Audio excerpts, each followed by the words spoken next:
Yan. Ito yung IP ko ate. IP. Beach.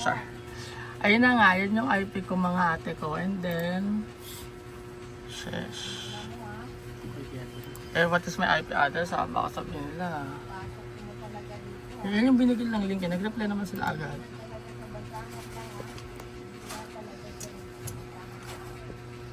Habang naglalagin ako, pakihawakan tong phone. Diyan lang?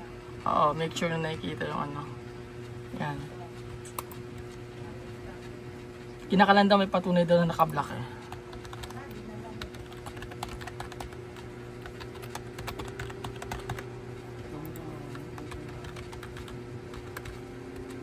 Ayan, see?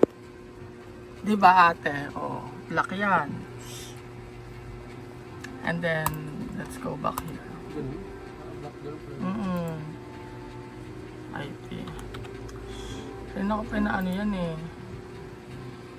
Nakablock kasi yung IP address ko natin ate.